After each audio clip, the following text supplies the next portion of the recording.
गीता 5वें अध्याय का 24वां श्लोक।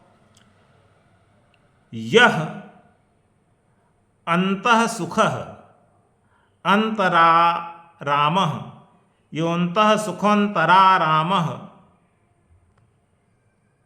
जो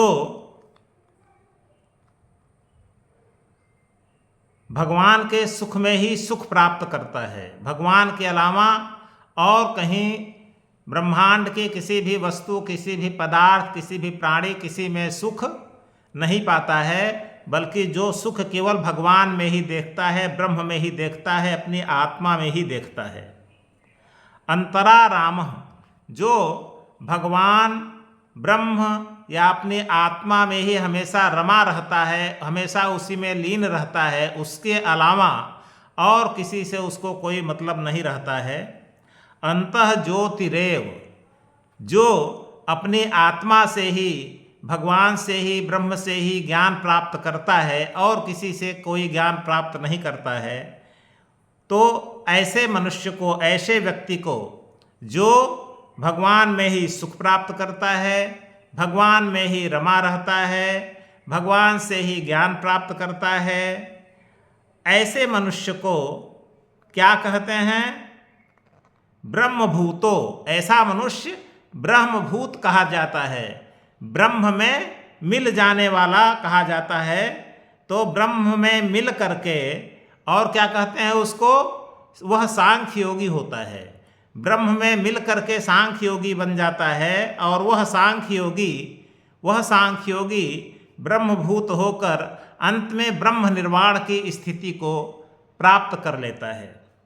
तो इसमें एक तरफ हमारी आत्मा जो कि ईश्वर का अंश है, तो एक तरफ हमारी आत्मा है और भगवान है, दूसरी तरफ हमारी आत्मा और भगवान के अतिरिक्त जो कुछ भी बचता है वह सब है।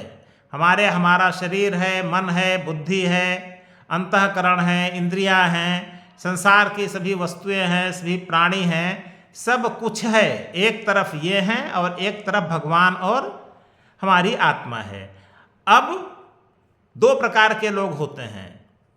कुछ लोग ऐसे होते हैं जो आत्मा और ईश्वर को छोड़ करके अपने शरीर, मन, बुद्धि, आत्मा और संसार में लगे रहते हैं, उसी से सुख प्राप्त करते हैं, उसी में रमे रहते हैं, उसी से ज्ञान प्राप्त करते हैं। तो यह सब आने वाले हैं, रहने वाले हैं और समाप्त हो जाने वाले हैं। यह सब दुख के घर हैं, इनसे कभी सुख नहीं प्राप्त होता है। तो वास्तव में सुख किससे प्राप्त होता है? सुख उसे प्राप्त होता है जो मन, बुद्धि, इंद्रियां, अंतःकरण, शरीर, संसार की वस्तुएं, संसार के प्राणी, संसार के समस्त भोग सबको त्याग कर यह समझ ले कि वास्तव में यह सब हमारा स्वरूप नहीं है और सबको त्याग दे। केवल केवल केवल भगवान को स्वीकार करे कि हम भगवान के हैं, भगवान हमारे हैं, हमारे और भगवान के अलावा जो कुछ भी है वह हमारा नहीं है। हमको वास्तविक सुख प्राप्त होगा तो भगवान से प्राप्त होगा, वास्तविक ज्ञान प्राप्त होगा तो भगवान से प्राप्त होगा।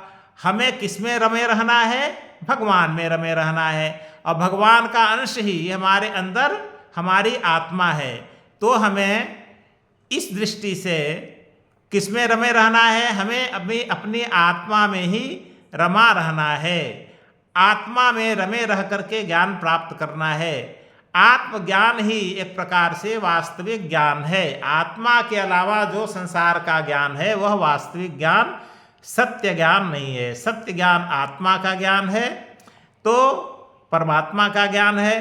तो जो आत्मा और परमात्मा इसमें रमा रहता है, इसी के ज्ञान को वास्तविक ज्ञान समझता है और इन्हीं में सुख प्राप्त करता है, वह ब्रह्मभूत की स्थिति को प्राप्त कर लेता है। जैसे ब्रह्म में जो स्थिति होती है मनुष्य की, ब्रह्म को प्राप्त कर लेने पर वह उस स्थिति को प्राप्त कर लेता है। लेकिन ब्रह्मभूत की स्थिति में थोड़ा थोड़ा अहंकार रह जाता है, और वह अहंकार जाकर के ब्रह्म निर्वाण की स्थिति में समाप्त हो जाता है। निर्वाण ब्रह्म, बिल्कुल ब्रह्म हो जाना, बिल्कुल ब्रह्म की स्थिति में चला जाना, हमारा कोई अलग से अस्तित्व जब रह ही न जाए, हम बिल्कुल ब्रह्म ही हो जाएं, जिसको कहा गया है ब्रह्मविद ब्रह्मैव भवति।